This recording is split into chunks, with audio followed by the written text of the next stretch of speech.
আমাদের প্রতিজ্ঞা করতে হবে, নিয়ত করতে হবে, এইবারের রমজানে আমি আল্লাহর কাছ থেকে আমার গুনাহগুলো মাফ করাইয়াই ছাড়বো। প্রত্যেক দিন ভাইরা আমার, রমজানের প্রত্যেকটা দিন আল্লাহ তাআলা বহু মানুষকে সাধারণ ক্ষমা ঘোষণা করেন। যাই করছো বান্দা সব মাফ, সাধারণ ক্ষমা ঘোষণা করেন কিছু মানুষকে। সেই সৌভাগ্যবান মানুষগুলোর কাতারে আমি ঢোকার জন্য চেষ্টা করবই করব। এই প্রতিজ্ঞা করা, এটা হলো প্রস্তুতির অংশ, যে এইবারের রমজানকে আমি আর হেলায় হারাতে দেব না, আমি এবার রমজানে আমার গুনাহ মাফ করাইয়াই ছাড়বো। এই প্রতিজ্ঞা এখন থেকে করতে হবে ইনশাআল্লাহ। আমাদের পূর্বসূরি সোনালী যুগের স্বর্ণ মানব সালাফে সালেহিন, তারা রমজানের 6 মাস আগে থেকে প্রস্তুতি গ্রহণ করা শুরু করতেন, যে রমজান আসছে আমাকে ইবাদতবন্দি করতে হবে। মানসিক প্রস্তুতি নিতেন, অপেক্ষা করতেন, প্রহর গুনতেন, ক্ষণ গণনা শুরু করতেন, দিন গণনা শুরু করতেন, যে কখন রমজান আসবে আর কখন আমরা ইবাদতবন্দি করব। আর আমাদের অবস্থা হলো আমরা অপেক্ষায় থাকি যে চাঁদ উঠলে শুরু করব, চাঁদ দেখা গেলে তখন এবার আমরা কোরআন তেলাওয়াত, জিকির আজকার, ইবাদতবন্দি শুরু করব। ভাইরা আমার, দাঁড়ায় থাকা একজন মানুষ দ্রুততার সাথে হঠাৎ করে খুব জোরে দৌড় দেওয়া শুরু করতে পারে না। দাঁড়ানো থেকে আগে হাঁটা শুরু করে, এরপর একটু গতি বাড়ায়, তারপরে অনেক স্পিড মানুষ দেয়। একটা গাড়ি যখন দাঁড়ানো থাকে, ওই দাঁড়ানো গাড়িটাকে হঠাৎ করে 100 মাইল স্পিডে চালানো যায় না। আগে 10, 20, 30 স্পিডে চালাইতে হয়, এরপর আস্তে আস্তে উঠাইতে 100, 150 পর্যন্ত উঠাইতে পারে। আপনি দাঁড়িয়ে আছেন, ইবাদতবন্দি করছেন না, অপেক্ষা করছেন রমাদান আসবে, তখন আপনি দিবেন দৌড়, একেবারে আমল করে শেষ করে ফেলবেন। যারা রমজানের চাঁদ উঠার জন্য অপেক্ষা করে, যে চাঁদ উঠলে কোরআন তেলাওয়াত শুরু করব, চাঁদ উঠলে জিকির আজকার শুরু করব, চাঁদ উঠলে দোয়া দুরূদ শুরু করব, রোজা শুরু করব, নফল নামাজ শুরু করব, দান সাদেকা শুরু করব, এদের বেশিরভাগ মানুষের অবস্থা হলো রমজান দেখতে দেখতে চলে যায়, তার ইবাদত আর করা হয় না। এই জন্য রমজানের আগে থেকেই যে আমলগুলো আপনি রমাদানে করবেন তার রিহার্সেল করতে হয়, প্রস্তুতি নিতে হয়। তো যে প্রস্তুতিগুলো আমাদের রমাদানকে অর্থবহ করতে পারে, ইবাদত বন্দিগি দিয়ে সাজাতে পারি, আমরা সমৃদ্ধ করতে পারি, এবং যেই রমাদানটা আমার জীবনে যতগুলো রমজান আসছে তার মধ্যে এটা একটা স্পেশাল রমাদান হবে, এই রমজানকে আমি অন্য রমজান থেকে পার্থক্য করতে পারবো, এই রমাদান আমার জন্য অনেক তৃপ্তিদায়ক হবে, এই রমাদান যাওয়ার পরে আমার মনে হবে যে আলহামদুলিল্লাহ এই বছর আমি আল্লাহকে মন ভরে প্রাণ ভরে ইবাদত করতে পেরেছি, তাকওয়া চর্চা করতে পেরেছি, আমার ভালো লাগা কাজ করবে, আমার দিল গাওয়াহ এবং সাক্ষ্য দিবে।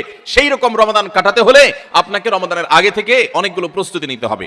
প্রস্তুতি নম্বর 1 নম্বর প্রস্তুতি হলো, আমাদের রমাদানের আগ পর্যন্ত, এই যে গত রমজান থেকে এই রমাদান পর্যন্ত বা জীবনের শুরু থেকে এই পর্যন্ত যত পাপাচার আমরা করেছি, যত গুনাহ করেছি, যত অন্যায় করেছি, রমজানে ইবাদত বন্দিগির প্রস্তুতির অংশ হিসাবে সেই গুনাহ এবং পাপাচারগুলো থেকে আল্লাহর কাছে মাপ চাইতে হবে, ইস্তেগফার করতে হবে, ক্ষমা প্রার্থনা করতে হবে, বলতে হবে মাবুদ আমি যে অপরাধী, আমি যে পাপিষ্ঠ, কত গুনাহ করেছি, কত অন্যায় করেছি, তোমার কাঠগড়ার আসামি আমার নামে বহু মামলা হয়ে আছে। এত অপরাধ করার পর রমাদানে যখন আল্লাহ তাআলা রহমত, বরকত, মাগফিরাত, নাজাত, বহুবিধ কল্যাণ তার বান্দাদেরকে দিবেন, পাপিষ্ঠরা তো সাধারণত আল্লাহর এই রহমতগুলো থেকে বঞ্চিত হয়। তো আল্লাহ আমার গুনাহ খাতাগুলো যেগুলো আগে ছিল সেগুলো সব মাফ করে আমার রমাদানে তোমার যে রহমত বরকত নাজিল হবে সেটার জন্য আমাকে একটু উপযোগী করে দাও, আমি যেন পাপিষ্ঠ হয়ে তোমার রহমত থেকে বঞ্চিত না হই।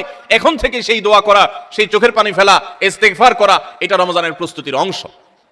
মক্কার ইমাম শেখ আব্দুর রহমান আস-সুদাইস হাফিজাহুল্লাহ, তার কাছে কিছু যুবক, সৌদিয়ান কিছু যুবক একবার যে বললেন যে আমরা প্রতি বছর রমজান আসার আগেই প্রস্তুতি নেই মানসিকভাবে, যে আমরা এবার রমজানে অনেক ইবাদত বন্দি করব, কোরআনটা খতম দিব, 5 ওয়াক্ত নামাজ 1 ওয়াক্ত আমরা ছাড়বো না, রমজান আসলে আমরা অনেক ভালো ভালো কাজ করব, আমরা এগুলো পরিকল্পনা করি।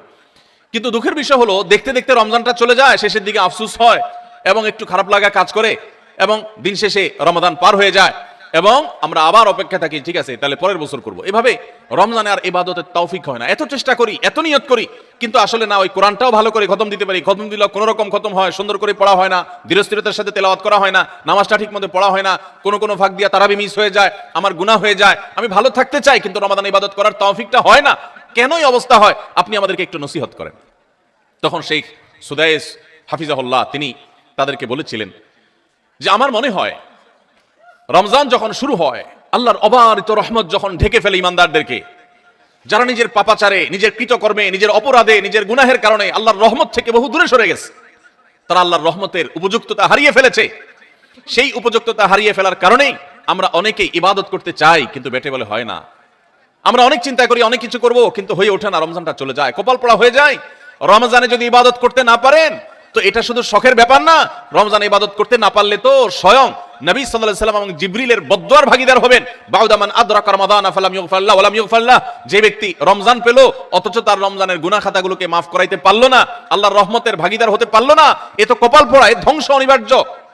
তাহলে আমরা আল্লাহর রহমত থেকে বঞ্চিত হই, ধ্বংসের দ্বার প্রান্তে চলে যায়। রমাদানে কত মানুষকে আল্লাহ মাফ করেন, আমি কপাল পড়ার মতো সেই জায়গায় দাঁড়ায় আছি। আগে যা ছিলাম রমজানে তাই, একটু রোজা রাখলাম, একটু ইফতার করলাম, একটু সাহারি খেলাম, একটু তারাবি টুকটাক পড়লাম, বাস এ হলো আমার রমজান।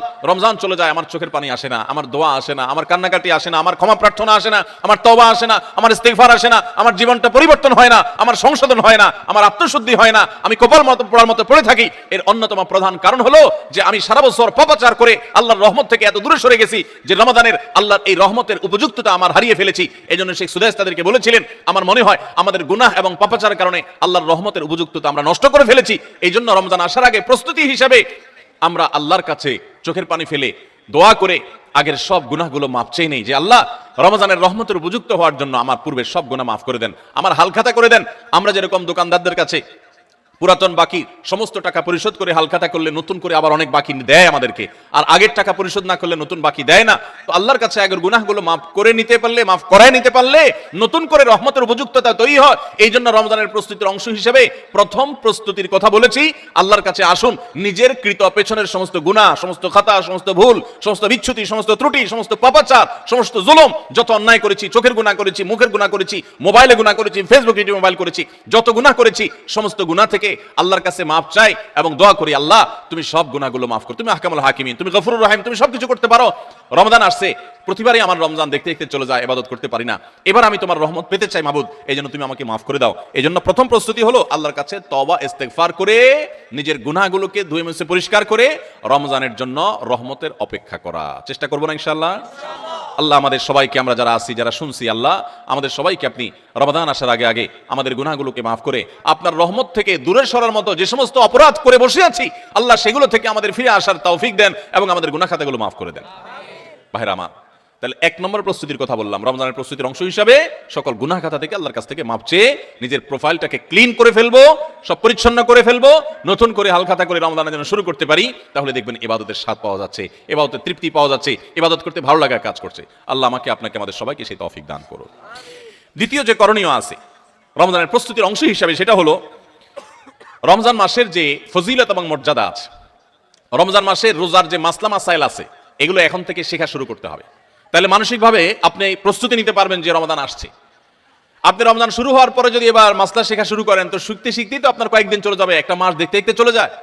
এই জন্য রমজানের প্রস্তুতির অংশ হিসাবে এখন থেকে রমজানের কি মর্যাদা, রোজার কি মর্যাদা, মানুষকে ইফতার করালে কি লাভ, রমজান মাসে গুনাহ থেকে বেঁচে থাকার অপরিহার্যতা কি রয়েছে, রোজা রেখে যদি আমি গুনাহ করি তাহলে রোজার কোনো লাভ নেই, উপাস থাকার মতো, এগুলো আগে থেকে জানতে হবে, শিখতে হবে, বুঝতে হবে। রমজানের ফাজাইল এবং মাসাইল, রমজানের তাৎপর্য, মাহাত্ম্য, মর্যাদা কি সেগুলো জানবো এখন থেকে, এবং করণীয় কি সেগুলো আমরা ঠিক করব। আমাদের একটা বক্তব্য ইউটিউবে আছে, রমজানের 27টি স্পেশাল আমল, বিশেষ আমল, এগুলো রমজানের জন্য স্পেশাল। এই 27টি আমল প্রিন্ট করে বা হাতে কলমে কাগজে লিখে আপনি কোথাও টাঙায় রাখেন। এখন থেকে দেখা শুরু করেন যে 27টা আমলের সবগুলো আমি পুরো মাসব্যাপী করব, কোনটা আমি বাদ দিব না। এখন থেকে প্রস্তুতি নেন। আপনি রমজানের পরে যদি জানতে শুরু করেন তো জানতে জানতেই তো এক সপ্তাহ চলে যাবে, আর মানতে মানতে আরেক সপ্তাহ চলে যাবে, আপনি ইবাদত করে শান্তি পাবেন না। এই জন্য এখন থেকে রমজানের মাসাইলগুলো, মাসলা মাসাইলগুলো, ফজিলতগুলো জানা শুরু করেন। ভাইরা আমার, যত ইবাদত আছে, যত ইবাদত আছে ইসলামে, আমার ক্ষুদ্র জ্ঞানে রমাদান এবং সিয়াম, রমজান মাস এবং সিয়াম, রোজা সম্পর্কে যত ফজিলত, যত মর্যাদা, যত মাহাত্ম্যের কথা আসছে, এত মাহাত্ম্যের কথা এতগুলো হাদিসে অন্য কোনো আমল ব্যাপার আর বর্ণিত হয়েছে বলে আমার জানা নেই। এই জন্য রমাদান আসছে ভাই, জীবনে আরেকটি রমাদান আমি পাবো কোনো গ্যারান্টি নাই।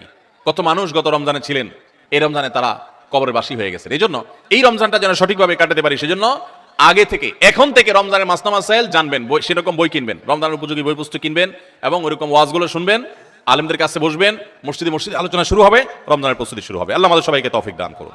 আমাদের প্রতিজ্ঞা করতে হবে, নিয়ত করতে হবে, এইবারের রমজানে আমি আল্লাহর কাছ থেকে আমার গুনাহগুলো মাফ করাইয়াই ছাড়বো।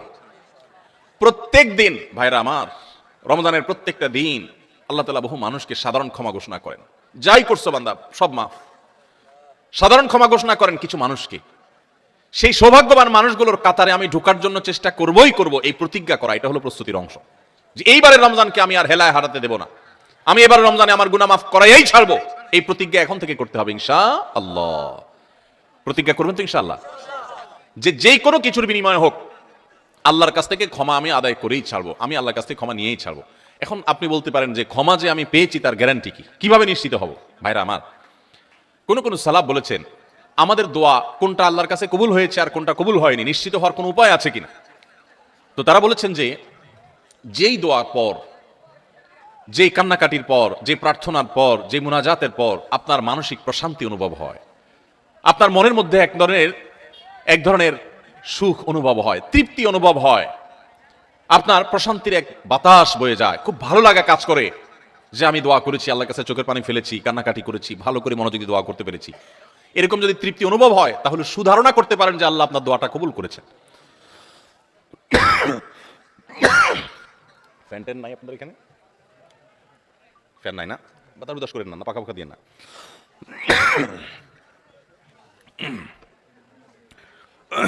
তাহলে রমাদানের প্রস্তুতির অংশ হিসেবে আমরা আল্লাহ রাব্বুল আলামিনের মাগফিরাত এবারের রমজানে আদায় করেই ছাড়বো, এই প্রতিজ্ঞা এখন থেকে করতে হবে। সাধারণ নিয়ত না, প্রতিজ্ঞা, পাক্কা নিয়ত করতে হবে। চেষ্টা করবো না ইনশাআল্লাহ যে আমি আল্লাহর কাছ থেকে আমার গুনাহগুলোকে মাফ করাইয়াই ছাড়বো। যত ত্যাগ করা লাগে, যত স্যাক্রিফাইস করা লাগে করবো, তারপর আমি মাফ করাই ছাড়বো ইনশাআল্লাহ। চেষ্টা করা যাবে না? আল্লাহ আমাদের সবাইকে তৌফিক দান করুন। ভাইরা আমার, 4 নম্বর যে করণীয় আছে আমাদের রমজানের প্রস্তুতির অংশ হিসাবে, সেটা হলো যদি কারোর আগের রমজানের, গত বছরের রমজানের রোজা বাকি থাকে, হতে পারে কেউ অসুস্থ ছিলেন, এত বেশি অসুস্থ হয়ে পড়ছেন যে রোজা রাখতে পারেন নাই, ভাঙতি পড়ছে, অথবা মা বোনদের মাসিকের কারণে রোজা ভাঙতি পড়ে থাকতে পারে, সফরের কারণে রোজা ভাঙতি পড়ে থাকতে পারে, এই ভাঙতি রোজাগুলো এই বছরের রমজানের আগে আগে রেখে দিতে হবে। আম্মা জান আয়েশা রাদিয়াল্লাহু তাআলা আনহা তার ভাঙতি রোজাগুলো পরবর্তী রমজানের আগে আগে রেখে ফেলতেন। এই জন্য রমজানের রোজার প্রস্তুতির অংশ হিসাবে আগের কোনো ভাঙতি বা কাজা রোজা থাকলে এই রমজানের আগে আগে সেগুলো রেখে ফেলা উচিত এবং উত্তম। এটা রমজানের চতুর্থ প্রস্তুতি। 5 নম্বর প্রস্তুতি হলো নিজের অন্তরকে শিরক এবং হিংসা থেকে মুক্ত করা। আল্লাহর সাথে কোনো কাউকে, সেটা কোনো মাজারে শায়িত ব্যক্তি হোক, কোনো জীবিত ব্যক্তি হোক, কোনো কাউকে আল্লাহর সাথে অংশীদার সাব্যস্ত করা যাবে না। এই শিরক করা থেকে নিজেকে পরিচ্ছন্ন করতে হবে, তাওহীদটাকে স্ট্রং করতে হবে এবং নিজের অন্তরকে হিংসা, বিদ্বেষ, শত্রুতা এগুলো থেকে পরিচ্ছন্ন করতে হবে। আপনি যদি এগুলো থেকে পরিচ্ছন্ন করেন, এগুলো থেকে পরিষ্কার করেন অন্তরকে, তাহলে ইনশাআল্লাহ বিইذনিল্লাহ আল্লাহ তাআলা প্রতিদিন যে বহু মানুষকে সাধারণ ক্ষমা ঘোষণা করেন, আপনি আশা করতে পারেন যে আপনি সাধারণ ক্ষমার আওতায় পড়বেন। কারণ হাদিস থেকে আমরা জানি যে যারা শিরকের মধ্যে থাকে, যাদের অন্তরে মানুষের প্রতি হিংসা থাকে, শত্রুতা থাকে, তারা আল্লাহর সাধারণ ক্ষমা থেকে মাহরুম এবং বঞ্চিত থাকে। অতএব আল্লাহর সাধারণ ক্ষমার উপযুক্ত হওয়ার জন্য নিজেদের অন্তরকে এই সমস্ত গুনাহ থেকে, বিশেষ করে শিরক এবং হিংসা থেকে পরিচ্ছন্ন হতে হবে। এটা হবে রমজানের প্রস্তুতির অংশ। রমজানে আল্লাহ রাব্বুল আলামিন প্রতিদিন অগণিত মানুষকে মাফ করে দিবেন, বহু মানুষকে আল্লাহ তাআলা মাফ করে দিবেন। যেহেতু বহু মানুষকে আল্লাহ তাআলা মাফ করে দিবেন, তো আমি তাদের মধ্যে যেন থাকি, সেজন্য আমি আমার অন্তরকে হিংসা এবং শিরক থেকে পরিচ্ছন্ন করব। 6 নম্বর প্রস্তুতি হলো বিশেষ করে সামাজিক যোগাযোগের মাধ্যম এবং আমাদের মোবাইল ফোনগুলো নিয়ন্ত্রণ করে ফেলতে হবে, যেগুলো আমাদের ইবাদত বন্দেগীর ক্ষেত্রে বড় ধরনের বাধা সৃষ্টি করে। অনেকেই আসি যে সোশ্যাল মিডিয়ার আসক্তিতে আমরা এরকম ভয়াবহ একটা পর্যায়ে, যে আমাদের ইবাদত বন্দেগীর ক্ষেত্রে সবচেয়ে বড় বাধা হলো আমাদের এই ফেসবুকের নেশা, টিকটকের নেশা, ইউটিউবের নেশা, মোবাইলের নেশা, গেমসের নেশা। অন্তত রমজান মাস উপলক্ষে আমরা আমাদের এই সমস্ত বিষয়গুলো থেকে যদি বেরিয়ে আসতে পারি, এটা হবে সবচেয়ে বড় কার্যকর পদক্ষেপ, সবচেয়ে বড় প্রস্তুতি, সবচেয়ে বাস্তবসম্মত প্রস্তুতি। যদি আপনার হিম্মত থাকে, শুনেন, নেক আমল করার জন্য কিছু বুকের বল লাগে, মেরুদণ্ড লাগে, এগুলো সবাই পারে না। এগুলোর জন্য সৎ সাহস লাগে। ইমানদার যুবক, আমার জীবনটা শেষ হয়ে যাচ্ছে, হেয়ালিপনায়, হেলায় পেলায়, যা খুশি তা করে জীবনটা পার করে ফেলছি, এই মোবাইল স্ক্রিনের পিছনে আমার পুরো জীবনটা বরবাদ করে ফেলছি, আর কত? আলাম ইয়ানিল্লাযীনা আমানু আন তাখশা কুলুবুহুম লিযিকরিল্লাহ। আল্লাহ বলেছেন, আল্লাহর স্মরণে অন্তর বিগলিত হওয়ার মতো সময় কি ইমানদারদের এখনো আসেনি? যুবক ভাই আমার, সালহাতু সাঙ্গেবুদি দিল খারাস আজমুদে এক জামানা খাকে বাস। বহু বছর তো পাথর হয়েছিলে, আসুন এই রমাদানটা একটু মাটি হয়ে দেখি, একটু চোখের পানি ফেলে দেখি, একটু কান্নাকাটি করে দেখি। সোশ্যাল মিডিয়ার মজা তো বহু লুটেছেন, এবার আসন্ন রমাদানকে কেন্দ্র করে আসুন সোশ্যাল মিডিয়া থেকে নিজের আইডি, নিজের প্রোফাইলটাকে ডিঅ্যাক্টিভ করে ফেলান। 1 মাসের জন্য, মরে যাবেন না, একটু কষ্ট হবে, বন্ধু বান্ধবের সাথে বিচ্ছিন্ন হয়ে যাবেন, কিচ্ছু আসবে যাবে না। আমি আল্লাহর শপথ করে বলতে পারি, যদি সৎ সাহস করে এগুলো ডিলিট করে ফেলতে পারেন, পুরো অ্যাপ আইডি যদি ডিঅ্যাক্টিভ করে ফেলতে পারেন, অ্যাক্টিভিটি যদি বন্ধ করে ফেলতে পারেন, 1 মাসের জন্য যদি আপনি নিয়ন্ত্রণ করতে পারেন নিজেকে, দেখবেন মাস শেষে আপনার অবর্ণনীয় এক তৃপ্তি এবং ভালো লাগা কাজ করছে। এই জন্য সৎসাহস করতে হয়, হিম্মত করতে হয় যে আসন্ন রমাদানে আমার ইবাদতে বড় বাধা হলো আমার এই ফোনের নেশা, মোবাইল টিপাটিপির নেশা, সো আমি এটা থেকে বেরিয়ে আসবো। আমরা যদি সৎসাহস করি, হিম্মত করি, নিয়ত করি যে আমি এই রমাদানটাকে ইবাদতে কাটাবার প্রয়োজনে আমি কোরআন তেলাওয়াত করবো, আমি বই পুস্তক পড়বো, আমি সুন্দর করে নামাজটা পড়বো, আমি আমার অন্যান্য কাজকাম করবো, স্টুডেন্ট হলে পড়ালেখা করবো, অন্যান্য কাজকাম করবো, এর বাইরে আমি আমার সময়ের অপচয় থেকে বাঁচার জন্য আমি এই অপারেশন করব, নিজের প্রতি নিজে এই শক্ত এবং কঠিন অভিযান পরিচালনা করব। যদি আমরা নিয়ত করি, আল্লাহ তাআলা আমাদেরকে সাহায্য করবে। নিয়ত করা যাবে না ইনশাআল্লাহ? আল্লাহ আমাদের সবাইকে এই নিয়ত করার মতো সৎ সাহস দান করুন। আমি সেই যুবক দেখার সৌভাগ্য অর্জন করেছি যেই যুবক রমাদানের শুরুতেই মোবাইল থেকে এরকম অ্যাপ ডিলিট করে ফেলে দেয়, ইবাদতের জন্য নিজেকে প্রস্তুত করে। ভাইরা আমার, বন্ধু বান্ধব অনেক কথা বলবে, হাসাহাসি করবে, কিয়ামতের ময়দানে এই হাসাহাসি করা মানুষগুলো আপনার কোনো কাজে আসবে না। আপনার আল্লাহর সামনে আপনাকে জবাবদিহি করতে হবে। রমাদান পেয়ে ইবাদত করতে পারলেন না, জবাবদিহি করা লাগবে। সো আমরা আমাদের ইবাদতে যে সমস্ত বাধা বিপত্তি আছে সেগুলো বিশেষ করে সোশ্যাল মিডিয়া এবং মোবাইল নিয়ন্ত্রণ করব ইনশাআল্লাহ, চেষ্টা করবো না ইনশাআল্লাহ। 7 নম্বর প্রস্তুতি হলো, গত বছর তার আগের বছর রমজানে আমি ইবাদত কেন করতে পারি না, কি কি সমস্যা ছিল। আমার অমুক দোস্তটা, ওর কারণে তারাবিটা পড়া হয় না, কারণ ও ওই টাইমে ফোন দেয়, আড্ডা মারতে বলে, অথবা তমুক কারণে আমার পড়ালেখাটা হয় না, অমুক নেশার কারণে হয় না, কি কারণে হয় না, প্রত্যেকটা আলাদা আলাদা। আমার গত রমজানে আমি কোরআনটা পুরো ভালো করে সুন্দর করে খতম দিতে পারি নাই কেন? শুরু তো করছিলাম কিন্তু শেষ করতে পারি নাই কেন? আমার গত রমজানে যে তারাবি কয়েকদিন মিস হয়েছিল, সেটা কেন মিস হয়েছিল? আমার গত রমজানে যে ভালো কাজগুলোর পরিকল্পনা ছিল সেগুলো কেন হয় নাই? সেই বিষয়গুলো আমাদের চিহ্নিত করতে হবে, খুঁজে বের করতে হবে। বের করে এইবারে রমাদানে যেন সেগুলো রিপিট না হয়, সেগুলো যেন আর পুনরায় দেখা না দেয়, আগে থেকে সিদ্ধান্ত নিতে হবে এবং প্ল্যান করতে হবে যে আমার গত রমজানে কি সমস্যা ছিল। ও শেষের দশকে যে আল্লাহ লাইলাতুল কদর রেখেছেন, ওই দশকটাতে আমার ঈদের কেনাকাটার কারণে আমি এগুলো করতে পারি নাই, তাহলে এবছর ঈদের ঝামেলা আমি আগেই সেরে ফেলবো। আমি বাড়ি যাওয়ার নাম করে যাইতে একদিন, আসতে যাইতে একদিন, পথে একদিন, যাওয়ার পরে আবার শরীরকে ফ্রেশ করতে আরেকদিন, আমার শেষের 27তম রাত, আমার 28তম রাত, শেষের রাতগুলো ইবাদত করতে পারি নাই। মার্কেটে ঘুরছি, শপিং মলে ঘুরছি, আমার জিন্দেগি বরবাদ করছি। তাহলে গত বছর আমার ইবাদতের ক্ষেত্রে যেগুলো বাধা ছিল, যেগুলো কাঁটা ছিল, এই বছর সেগুলোকে আগে থেকে দূর করার পরিকল্পনা করতে হবে। এটা হলো রমজানের প্রস্তুতি। কথা বুঝেন নাই? মা বোনরা, ইফতার বানাইতে বানাইতে ইফতারের আগে দোয়া কবুল হয়, মূল্যবান সময়টা নষ্ট করে ফেলছেন, পারেন নাই। তো এই বছর পরিকল্পনা করেন যে আগে থেকে যেই জিনিসগুলো তৈরি করে রাখা সম্ভব, যতটুকু গোছায় রাখা সম্ভব সেগুলো গোছায় রাখবো। আর পরিবারের সদস্যদেরকে নিয়ে বসেন, এবার আমরা সবাই একটু ভালো করে ইবাদত করতে চাই, হেয়ালিপনা করতে চাই না। আমরা রমাদান খেয়ে পরে কাটানোর জন্য আল্লাহ দেন না, ইবাদতের জন্য দিয়েছেন। এই রমাদানের মূল্য এত বেশি যে এই রমাদান চলে যাচ্ছে, আমরা বেশিরভাগ মানুষ উপলব্ধি করতে পারছি না, অথচ এই একটা রমাদান আমার গোটা জীবনকে পরিবর্তন করার জন্য যথেষ্ট। আপনারা জানেন জান্নাতের একটা স্পেশাল গেট আছে, নাম হলো রাইয়ান। এই রাইয়ান নামক গেট দিয়ে আল্লাহ রাব্বুল আলামিন শুধুমাত্র রোজাদারদেরকে প্রবেশ করার সুযোগ দিবেন, যারা রমাদানে ইবাদত বন্দেগী করেছে, আল্লাহর নাফরমানি থেকে বেঁচে থেকেছে, তাকওয়ার জীবন অবলম্বন করেছে। আল্লাহ তাদের মর্যাদা দিবেন ওই স্পেশাল গেট দিয়ে প্রবেশ করে। এই জন্য জাহান্নাম থেকে বাঁচার জন্য, জান্নাত লাভের জন্য পরিবারের সদস্যদেরকে নিয়ে বসেন যে আমাদের এবারের রমাদানে আমরা ইবাদত করব। আমাদের গত রমজান ইবাদত কেন হয় নাই? কারণ ইফতারিতে আমাদের 10 আইটেম না হলে হয় না। এবার আমরা আইটেম কমাই, আমরা একটু খাবার পরিমাণ কমাই, যেই খাবার খেতে আমাদের ঝামেলা হয় আমরা করব না। যদি কোনো মহিলার ইফতারের প্রস্তুতি ইবাদত না হয়, সাহারির সময় তার ঝামেলা তৈরি হয়, তাহলে এগুলো আগে ভাগে প্ল্যান করতে হবে কিভাবে কমানো যায় ঝামেলাগুলো। হয় পরে করব, নয় আগে করব, নয় পরিবারের সদস্যদের সাহায্য নিব, নাহলে আইটেম কমাবো, কিভাবে হতে পারে প্ল্যান প্রোগ্রাম করতে হবে।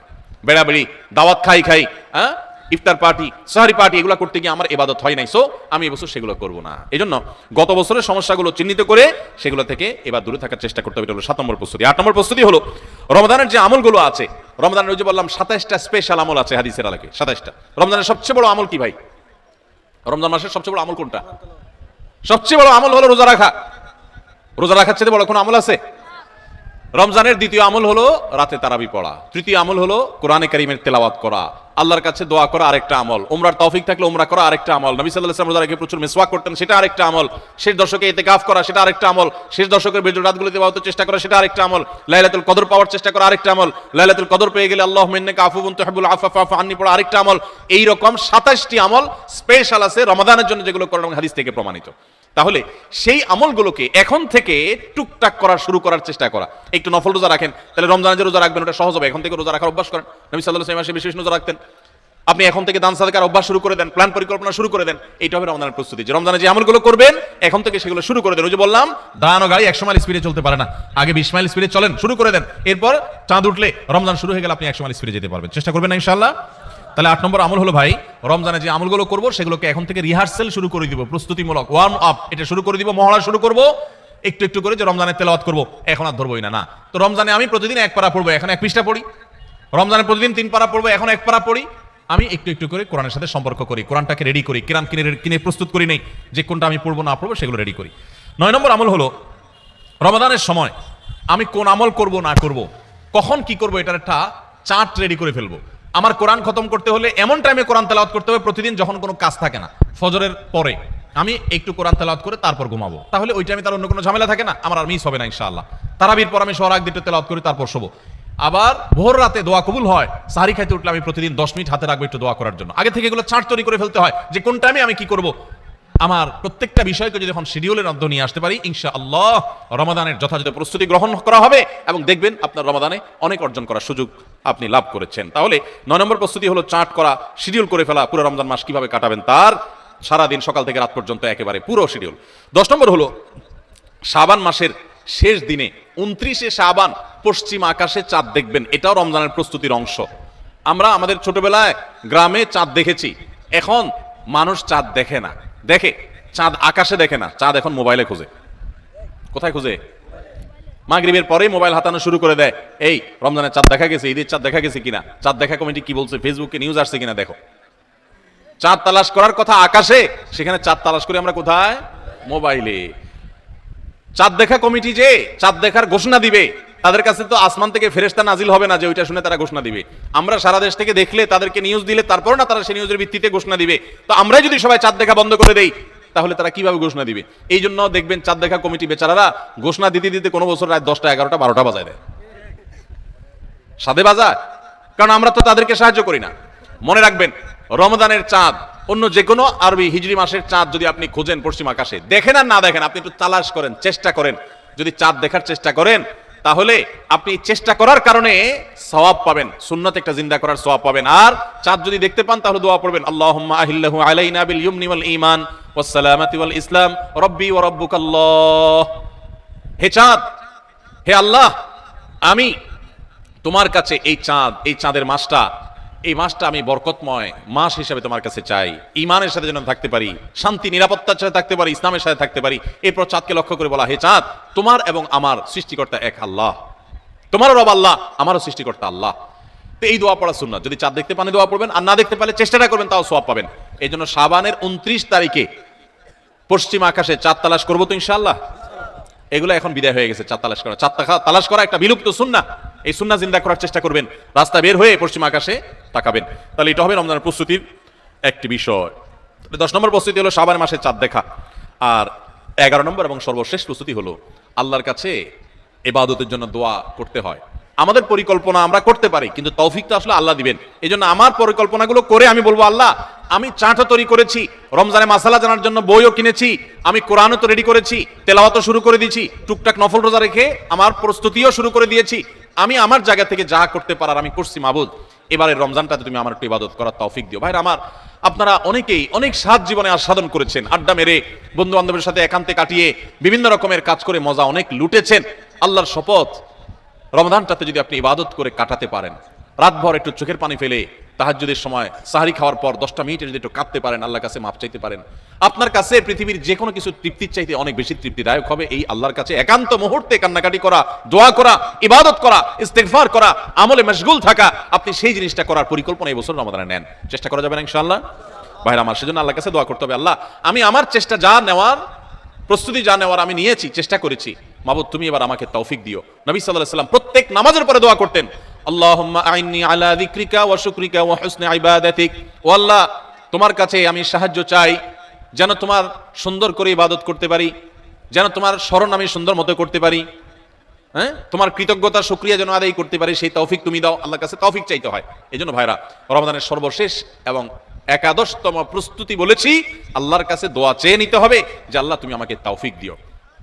আল্লাহ তাআলা আমাদের সবাইকে রমাদানের এই সবগুলো প্রস্তুতি যথাযথভাবে করে আসন্ন রমাদানকে আমাদের জীবনে এক ব্যতিক্রমী রমাদান, সার্থক রমাদান, সফল রমাদান, তৃপ্তিদায়ক রমাদান এবং জান্নাত কামানো রমাদান, মাগফিরাত লাভ করা রমাদান হিসাবে কাটাবার তৌফিক নসিব করুন।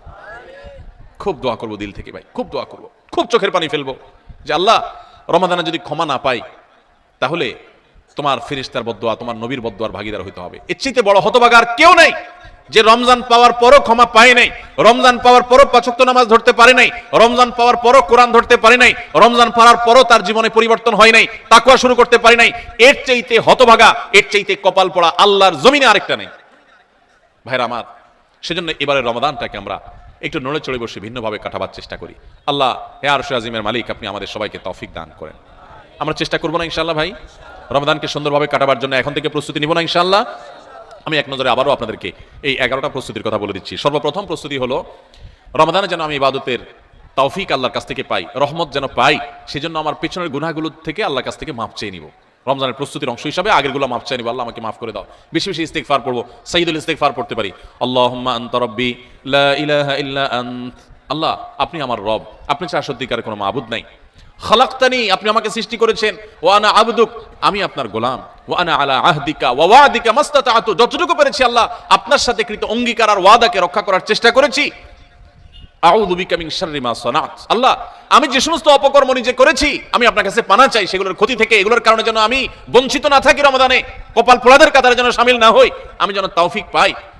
আউযু বিকা মিন শাররি মা সানাত, আবু লাকা বিনিআমাতিকা আলাই, আল্লাহ যত নিয়ামত আপনি দিয়েছেন আমি স্বীকার করি। ওয়া আবু লাকা বিযামবি, আমি যত পাপাচার করেছি মাবুদ আমি স্বীকার করি। ফাগফিরলি ফাইন্নাহু লা ইয়াগফিরুদ যুনুবা ইল্লা আনতা, মালিক আপনি ছাড়া আর কেউ পাপাচার মাফ করতে পারে না, ইখতিয়ার কারণ নাই, আপনি একটু মাফ করে দেন।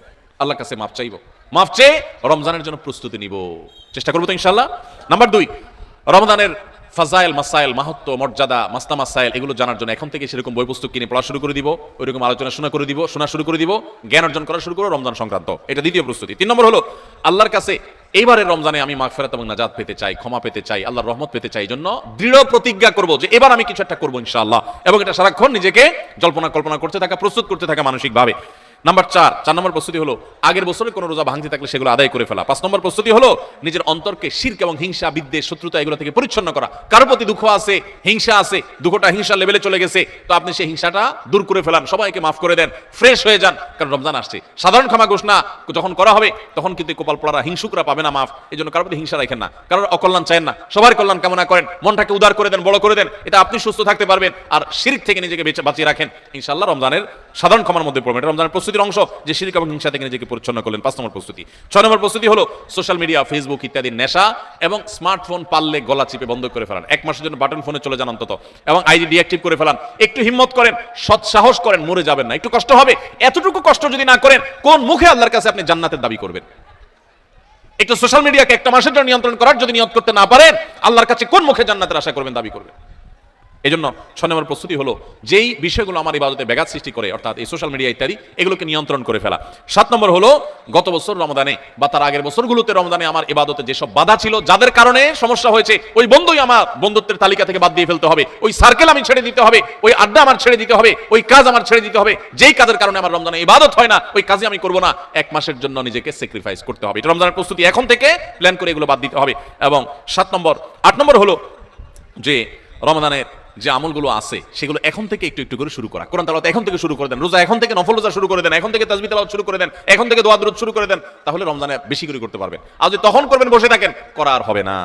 9 নম্বর প্রস্তুতি হলো যে রমজানে সকাল থেকে রাত পর্যন্ত কিভাবে সময় কাটাবেন, এটার জন্য এখন থেকে রুটিন তৈরি করে ফেলান, রুটিন, এবং সেই রুটিনটা টাঙায় ফেলান, এই রুটিন অনুযায়ী চলবো, এখন থেকে প্ল্যান করে ফেলান। 10 নম্বর হলো শাবানের শেষ দিন 29শে শাবান পশ্চিম আকাশে একটু চাঁদ তালাশ করেন, দেখেন কিনা, রমজানের প্রস্তুতির অংশ হিসাবে। আর 11 নম্বর সর্বশেষ প্রস্তুতি হলো আল্লাহর কাছে দোয়া করবেন, আমরা সবাই দোয়া করবো আল্লাহ যেন আমাদেরকে রমজান মাসটিকে যথাযথভাবে কাটানোর তৌফিক দান করে। চেষ্টা করবো না ইনশাআল্লাহ? আল্লাহ আজকের এই মাহফিলে আমরা যারা আছি, আমাদেরকে যারা অনলাইনে দেখছেন দেখবেন, আমাদের সবাইকে আপনি সৌভাগ্যবান মানুষের কাতারে শামিল হওয়ার তৌফিক নসিব করেন। আল্লাহ বহু মানুষকে আপনি মাফ করে দিবেন, আমাদেরকে সেই ক্ষমাপ্রাপ্ত সৌভাগ্যবান মানুষদের কাতারে শামিল হওয়ার তৌফিক নসিব করেন।